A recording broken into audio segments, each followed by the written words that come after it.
Tem um momento na carreira que precisamos dar um passo além. É hora de fazer uma pós-graduação. Só que muitas vezes o custo pesa no bolso, inviabilizando tudo. Com a pós-graduação do Senac, você não tem esse problema. Cursos com até 50% de desconto e muito mais tempo para pagar. TCC opcional, modelo flexível com aulas presenciais e online e alguns cursos com apenas 12 meses de duração. Não tem mais desculpa, hein? Saiba mais em sp.senac.br/pós-graduação.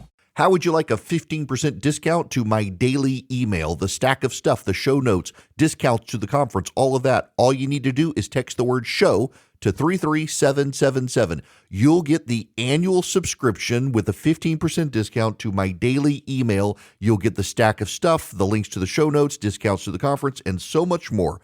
All you have to do is text the word show, S-H-O-W, to 33777. Text show to 33777.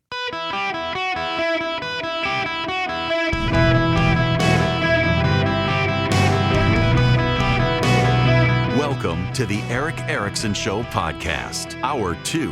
Hello, America. Welcome. It's Eric Erickson here. It is an open line Friday, 877-973-7425. Should you wish to be on the program, I would be very happy to have you. We got some stuff we got to discuss because I'm starting to get annoyed by some trends I see. As you are aware, President Trump, incoming Trump administration, has, for example, chosen Pete Hegseth from Fox News and has chosen Sean Duffy from Fox News and has chosen several other voices from Fox News. And at Fox News are a number of people who have been in the Trump administration previously. And the Democrats are pointing to this and saying, see, the media is biased for conservatives. And in fact, I've seen a great many people who are tied to the mainstream media claim somehow or another that the media is now clearly biased. Well, I would point out there's an issue. And that issue is that the American mainstream media can only point to Fox News with ties to Republicans as opposed to the rest of them.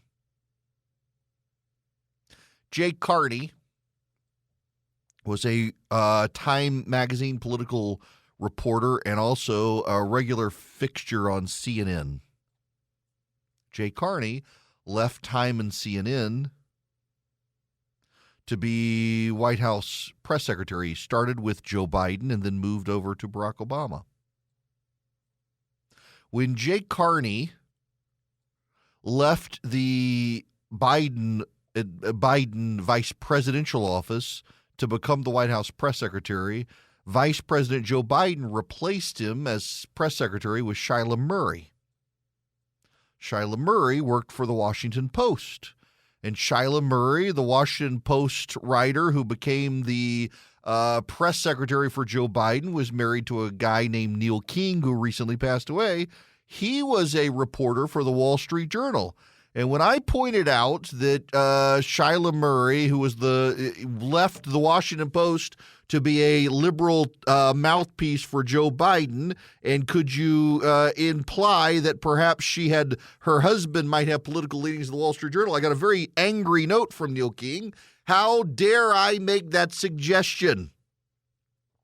And then Neil King left the Wall Street Journal to go work for a Democratic opposition research group. Surprise, surprise.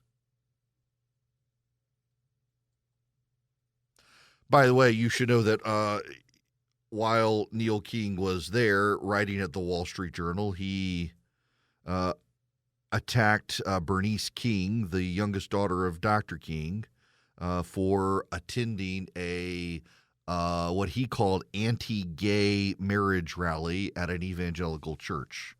It was pretty obvious he was a progressive. Linda Douglas worked for ABC News.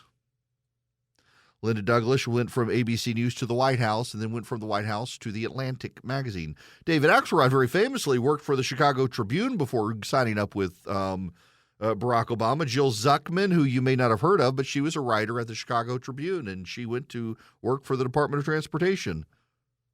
Douglas Franz worked at the White House at the Washington Post and then went to the State Department. Stephen Barr worked at the Washington Post and then went to the Labor Department under the administration of Barack Obama. Chuck Todd is married to a former DNC communications head. I know and like Chuck Todd. He got his start working for Tom Harkin, a Democratic senator. I like him, but I also do think that Chuck leans center left. Ruth Marcus is the editorial page editor of the Washington Post. She's married to the former chairman of the Federal Trade Commission, placed there by Barack Obama. Don't tell me she's not a liberal. We see these time and time again. John Harris, the editor of Politico, married to the former head of NARAL, Virginia. Jonathan Allen, who is at NBC News right now, left Politico to go work for Debbie Wasserman Schultz, returned to Politico as its senior political writer in Washington, and then left there to go work for NBC News. And I think actually he's left NBC for some left-wing site now.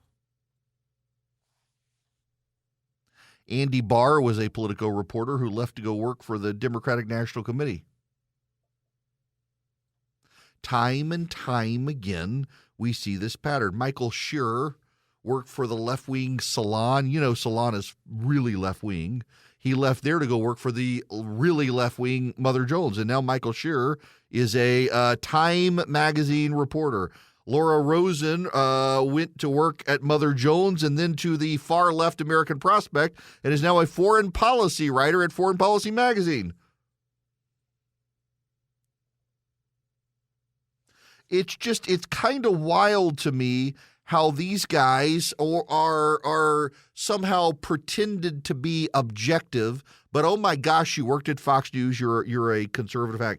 John Harwood is a great one. John Harwood was CNBC's man in Washington, and he worked with the Washington New York Times. His mom was a campaigner for Robert F. Kennedy. His parents took him to Kennedy rallies. His dad was with the Washington Post and took off for the Washington Post to to help Robert Kennedy. John Harwood was supposedly an objective political analyst for CNBC and the New York Times. He left there to go to CNN, where he would regularly opine on political matters for CNN as if he was objective, and now he's left CNN and is an open partisan hack for progressives and for the Democrats. Hates Donald Trump, hates conservatives, and can't see straight because of his hatred. And yet he was allowed to be somehow an objective reporter, an objective voice, an objective analyst. And then, of course, most famously is George Stephanopoulos, who helped run Bill Clinton's campaign for president, worked for Bill Clinton in the White House, and is now a supposedly objective reporter at ABC News. There is no better example of the commingling of the press and the left than George Stephanopoulos. But oh my God, Dana Perino left the Bush White House and got a job at Fox News. Hello, Jen Psaki, who left the Biden White House and went to work at MSNBC. It's remarkable to me that we continue to encounter this mythology that reporters in the media tell themselves, that the left tells itself, that somehow the media has a bias towards the right. Now, I think many of them probably know it's not true, but I'm always stunned by the ones who are absolutely convinced that the media is biased towards the GOP. And the reason they're convinced the media is biased towards the GOP is because the media sometimes dares to give the Republicans a fair hearing and ask their side of the story instead of just outright rejecting them. But there is this ongoing smear right now about Fox News because of Hegseth and Sean Duffy and others. By the way, you notice, just side note here, when Fox News called Arizona for Joe Biden, an accurate call in 2020, it was vilified by everyone. that Chris Stirewalt, who was the guy who made the call and defended it, was pushed out of Fox News. Others were as well, for having the audacity to speak the truth, because the Trump team and conservatives got very mad. And the Fox News team was worried about the startups OAN and Newsmax and others, and they had to show their tribal loyalty to the base, and they had to get rid of problem makers and troublemakers and stuff like that. Notice how you're not seeing this big movement of Newsmax people to the White House or OAN people to the White House. It's Fox News. Fox News still reigns supreme. Fox News is still the best at what it does. And Trump is hiring not from the B team or the C team, but the best team. You know, one of the most famous examples of media bias was a report on February 5th, 1992. Andrew Rosenthal was a reporter covering Bush in the Bush-Clinton campaign in 1992, and he wrote this. As President Bush travels the country in search of re-election, he seems unable to escape a central problem. This career politician, who has lived the cloistered life of a top Washington bureaucrat for decades, is having trouble presenting himself to the electorate as a man in touch with middle-class life. Today, for instance, he emerged from 11 years in Washington's choicest executive mansions to confront the modern supermarket. Visiting the exhibition hall of the National Grocers Association convention here, Mr. Bush lingered at the mock-up of a checkout lane. He signed his name on an electric pad used to detect check forgeries. If some guy came in and spelled George Bush differently, could you catch it, the president asked. Yes, he was told, and he shook his head in wonder. Then he grabbed a quart of milk, a light bulb, and a bag of candy and ran them over an electronic scanner. The look of wonder flickered across his face as he saw the item and price registered on the cash register screen. This is for checking out, asked Mr. Bush. I just took a tour through the exhibit here, he told the grocers later, amazed by some of the technology. Marlon Fitzwater, the White House spokesman, assured reporters he had seen the president in a grocery store a year or so ago in Kennebunkport. Some grocery stores began using electronic scanners as early as 1976, and the device has been in general use in American supermarkets for a decade. So Andrew Rosenthal writing this on the campaign beat, and by the way, this went in nationally in multiple newspapers around the country, showing George H.W. Bush in 1992 is out of touch because he used the standard grocery market scanner that you and I use to pass groceries over, except there's a problem. What George H.W. Bush was using in 1992 was not the standard scanner. It was the one that's only come into grocery stores in the last decade. The one where no one works there, the one that weighs out the groceries for you and has a scanner and a high-resolution camera to see what you're buying so you're not stealing stuff and putting stuff in wrong. You know, in many groceries, my Publix, for example, hasn't had a self-checkout line like this except in the last 5 years.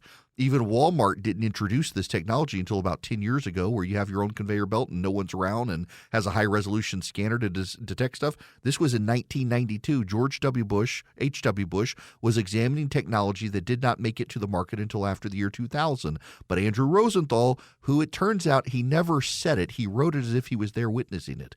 Andrew Rosenthal was not in the room. Andrew Rosenthal was not present.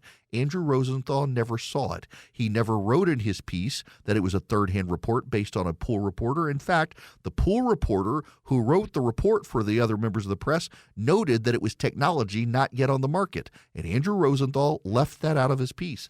And Andrew Rosenthal got promoted to be the editor of the New York Times after writing that, and that piece was used by the Clinton team to show how out of touch George H.W. Bush was, and it simply wasn't true.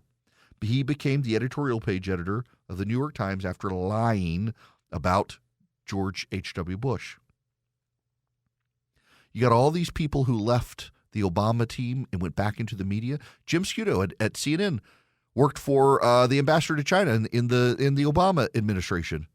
You had what's her name? Valerie Jarrett's daughter went to work for CNN. In fact, CNN fired a friend of mine because he was a white guy, so they could hire Valerie Jarrett's daughter as a diversity pick, and then she left there and went to NBC. You have this massive interconnection between Democrats and the press, and it hasn't stopped. So spare me your outrage that Donald Trump has hired a couple of people from Fox News.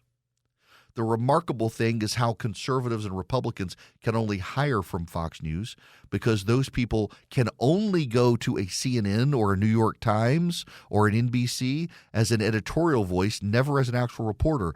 But George Stephanopoulos can literally run Bill Clinton's campaign and today is heralded as some sort of grand poobah of objective coverage in the national press. And Jen Psaki can have her own show on MSNBC as if she's some sort of reporter. Spare me your complaints about Fox News and the Trump team.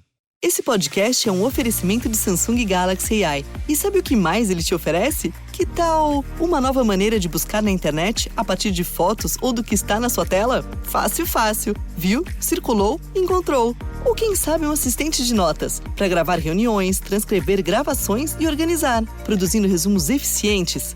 Tem tanta coisa que o Samsung Galaxy AI pode fazer por você. Clique aí no banner para descobrir o que. Galaxy AI, a inteligência artificial nas suas mãos. Greetings, conversationalists. Welcome. It is Eric Erickson here. The phone number 877-973-7425 should you wish to be on the program. Now, I got people on the phones. Be patient with me. This is a short segment. I'm going to start taking your phone calls when we come back after the break. Right now, however, I gotta throw this out there. The International Criminal Court, as you know, has released a warrant for the arrest of Benjamin Netanyahu. It turns out that the judge who rushed it was trying to distract from sexual harassment charges that he knew were coming. Here's Benjamin Netanyahu. The decision to issue an arrest warrant against me, the democratically elected Prime Minister of the State of Israel, and our former defense minister, was made by a rogue prosecutor who's trying to extricate himself from sexual harassment charges, and by biased judges who are motivated by anti-Semitic sentiments against the one and only Jewish state. Yeah, okay, so it was the prosecutor who wanted to distract. And yes, that appears to be the case. Karim Khan, is a British Muslim judge who is actually pushing the case, and he's at the center of a sexual harassment complaint by a former colleague, and yet you should note it is relevant. Karim Khan, who is pushing this, actually is a Muslim who has in the past voiced anti-Semitic statements and now wants to have Benjamin Netanyahu arrested. The United States government should impose sanctions on the International Criminal Court, which it has the power to do.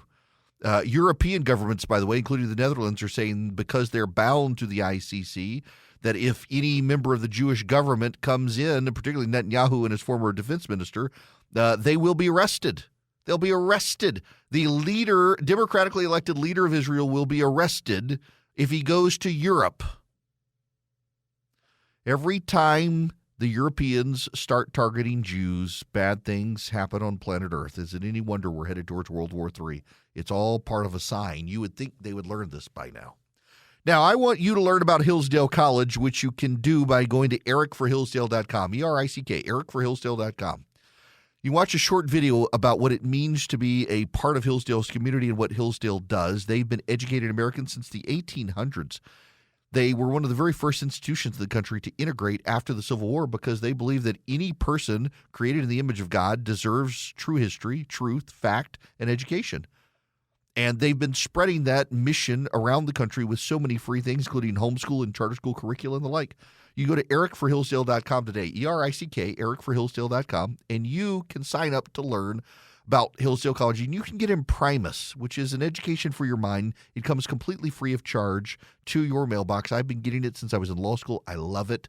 I do not miss an issue of it. My mother gets it. Multiple members of my family get it. It's a great relationship with Hillsdale College you can have. Go to Eric, E-R-I-C-K, ericforhillsdale.com today. Sign up to learn about Hillsdale College. Sign up to get Imprimus for free.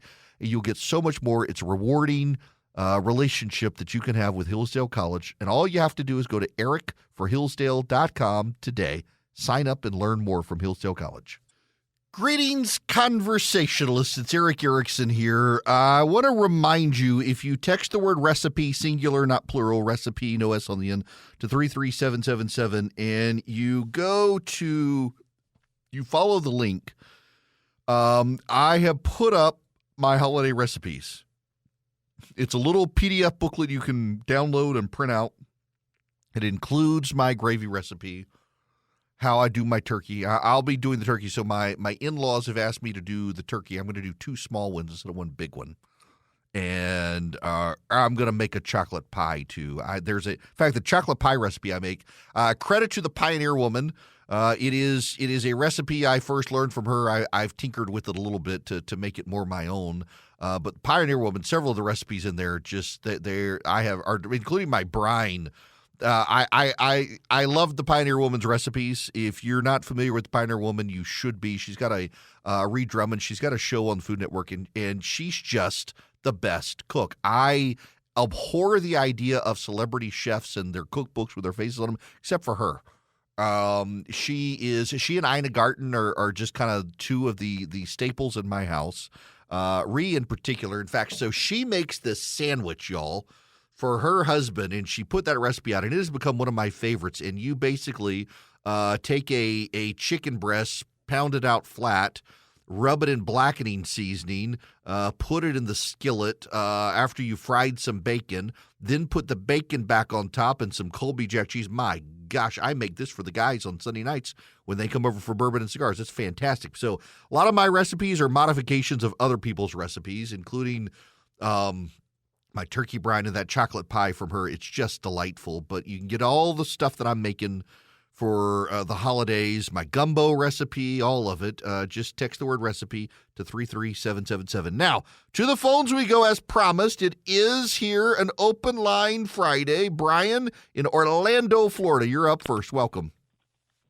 Hey, good afternoon, Eric.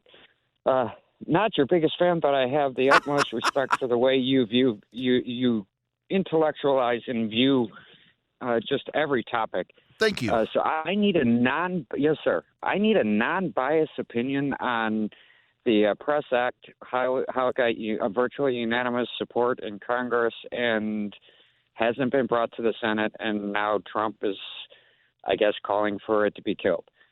So can you help us understand what's going on with that? Okay. For those of you who don't know, the legislation is called the Press Act, and PRESS is an acronym. It is, hang on a second, I'm trying to pull up one of the Protecting Reporters from Exploitative State Spying Act, or the Press Act. So I think they should pass it. Here's the deal. The legislation was passed overwhelmingly by the House of Representatives, Democrats and Republicans alike, because they are concerned with efforts in the past, including the Obama administration, to spy on reporters with state means to try to find their sources. So in the United States, a reporter typically doesn't have to give up his sources if there are other means to find the information. However, there's a situation right now with Catherine Herridge of Fox News where she may go to jail because she has refused to release her sources related to some investigation going back to the Obama administration. What the Protect Reporters from Exploitative State Spying Act would do would be to prohibit the federal government from trying to find the sources of members of the press, bullying the press, and things like that. Donald Trump has come out against it, even though it passed Republican unanimously, bipartisan support in the House. One of the reasons is because he believes rightly, and we all know it's true, that a lot of Democrats and members of the bureaucracy, when he was president last time, leaked a lot of unflattering information about him to reporters. And he is afraid that if he intends that when he comes back, they're going to do it again. And if this law goes into effect, he won't be able to investigate to find out who. So Merrick Garland, as Attorney General, issued a rule that banned prosecutors from using compulsory legal processes like subpoenas and search warrants to go after reporters' information, including asking third parties about them or going through phones or email records, turn over data, or forcing the reporters to testify about their sources. The Press Act would codify Merrick Garland's rules that banned prosecutors from seeking out their sources through third parties and things like that. Trump saying kill the law. Probably any one Republican senator can put a hold on the piece of legislation. If a Republican senator puts a hold on the piece of legislation, and it's going to happen, Josh Hawley or someone's going to do it for Trump. What'll happen is the Senate's going to be forced to debate it for 70 hours, and that's going to slow down the Democrats' ability to confirm judges. And so the bill's going to die because the Democrats would rather confirm judges than protect the press. I think they should pass it, but I don't really care. I owe nothing to these reporters. And Donald Trump absolutely is right. The whole press corps is going to turn against him. So, I mean, they kind of get what they deserve in that regard. If you look at it from the partisan perspective, you're already seeing so much of the press report things already about the Trump team that aren't true. They're poorly sourced. And it's going to come back to bite him if this law is killed, because Trump wants to be able to investigate reporters, and that's why he wants an attorney general who's willing to do it, which Pam Bondi probably will do. Lewis, you're going to be up next. Welcome to the show. How are you? Good. I wanted to ask you, seeing that Biden went ahead and allowed the missiles to be used in Ukraine, and when Trump comes in, does this put Trump in an act of war on his now when he comes into office? I don't think so, and here's why. As much as I think Vladimir Putin is not our friend and is our enemy, he's also somewhat of a rational player and understands that this is the Biden team. In fact, let me play this audio. This is a perfect way to get into this. This is the Pentagon spokesman with reporters. The reporters were asking about Russia's use of an intercontinental ballistic missile in Ukraine. Missile. Trying to remember some of the order of your questions. So I can confirm that Russia did launch an experimental intermediate range ballistic missile. This IRBM was based on Russia's RS-26 Rubezh intercontinental ballistic missile model. In terms of notifications to the United States was pre-notified briefly before the launch through nuclear risk reduction channels. For more, I'd refer you to state on that. So, in other words, Russia launches this missile. It's an interregional missile, not an intercontinental missile. It's based on an intercontinental platform, a smaller version of an intercontinental missile, meaning it doesn't have the fuel to reach another continent, even though it's based on the same model. And so they did call, the Russians notified the United States, we're launching this missile at Ukraine. It's not at you. And then boom. It's not like they gave us time to warn Ukraine. They just did it. It turns out also that the payload was smaller than many of the missiles Russia has launched at Ukraine. They did it to signal they have this capability in light of Ukraine using our missiles.